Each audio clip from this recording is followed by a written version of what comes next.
जरा सुनिएगा। भारत के दिफाई बजट में बेपनाह इजाफा 77.4 अरब डॉलर तक जा पहुंचा। मैं कब हो गया ये 30,000 करोड़ पागल हैं आप लोग खर्च करें। आप उसको 30,000 करोड़ को अपने हेल्थ पे खर्च करें, अच्छा अपनी एजुकेशन के ऊपर खर्च करें। ठीक है।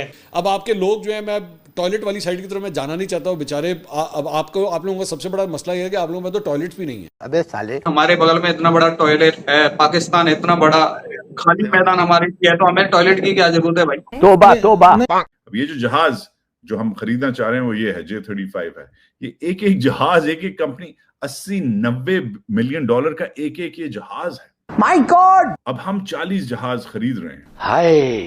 अब इसका मतलब क्या है? आपकी मुईशत जंग की वजह से, हिंदुस्तान की वजह से, रीजनल आर्म्स रेस की वजह से आपकी मुईशत और आपका मुल्क एक बहुत बड़ा कैंट बन रहे हैं, एक बहुत बड़ा गैरिसन बन रहे हैं। तोबा अस्तगफार तोबा। बिकॉज उनको पता था हमें फायदा है। ये तो छोटे छोटे मुल्क हैं। India is a big economy और ये तकरीबन $100 बिलियन की इन्वेस्टमेंट्स भी होंगी डिफरेंट सेक्टर्स में इन इंडिया, इंक्लूडिंग मैन्युफैक्चरिंग के अंदर। तो वो तो बेसिकली आए हैं सारा कुछ फायदा लेने इंडिया से। उन्होंने अब होगा क्या, उन्होंने मैन्युफैक्चरिंग भी इंडिया में करनी है।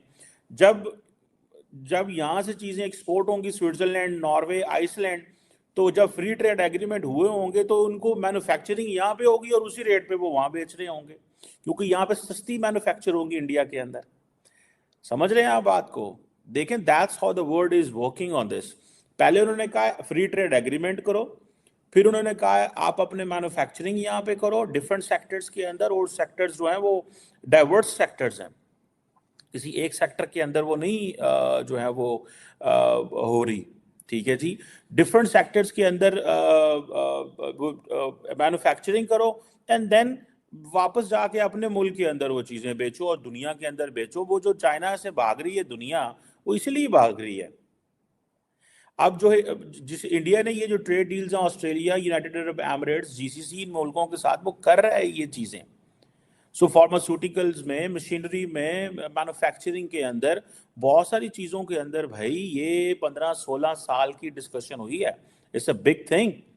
ठीक है, मैं सिर्फ इतना ये समझना चाहता हूँ भाई, ये यूरोपियन फ्री ट्रेड एसोसिएशन $100 अरब इंडिया में लेके आ रही है। भाई आप भी एग्रीमेंट कर लो। हमारे लोग किधर सोए हुए हैं, उनको समझ नहीं है कि इन एग्रीमेंट से क्या फायदा उनकी मैन्युफैक्चरिंग। ये हाइपरसोनिक मिसाइल है, प्रोजेक्ट विष्णु के तहत इंडिया का ये लेटेस्ट मिसाइल है जो ये टेस्ट करने जा रहे हैं।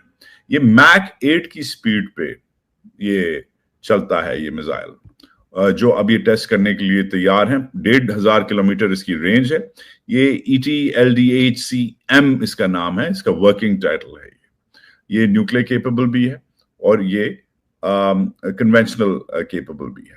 हाइपरसोनिक मिसाइल आम मिसाइल से 3-4 गुना ज्यादा स्पीड से आपके मुल्क की तरफ आता है। हाइपरसोनिक मिसाइल सिर्फ दुनिया में 3 ममालिक के पास है, अमेरिका, रशिया और चाइना। और अब हिंदुस्तानी चौथा मुल्क बनने वाले हैं जिनके पास हाइपरसोनिक मिसाइल होगा। हाइपरसोनिक मिसाइल जब चलाएगा इंडिया, इसका मतलब है आपके पास वक्त नहीं होगा उसको रोकने के लिए, इवन उसको एक्सपेक्ट करने के लिए। रिएक्शन टाइम आपका कम हो जाएगा। और क्योंकि आपके बड़े बड़े शहर नजदीक हैं हिंदुस्तान से, कराची साथ ही लगता है गुजरात के, लाहौर साथ ही लगता है पंजाब के, तो उस हिसाब से आपका रिएक्शन टाइम कम हो जाएगा जब मैक 8 की स्पीड से ये मिसाइल आपके ऊपर आएगा। तो इंडिया तो तैयार हो गया है और रोज इंडिया की बातों से लग रहा है कि वो बैक ऑफ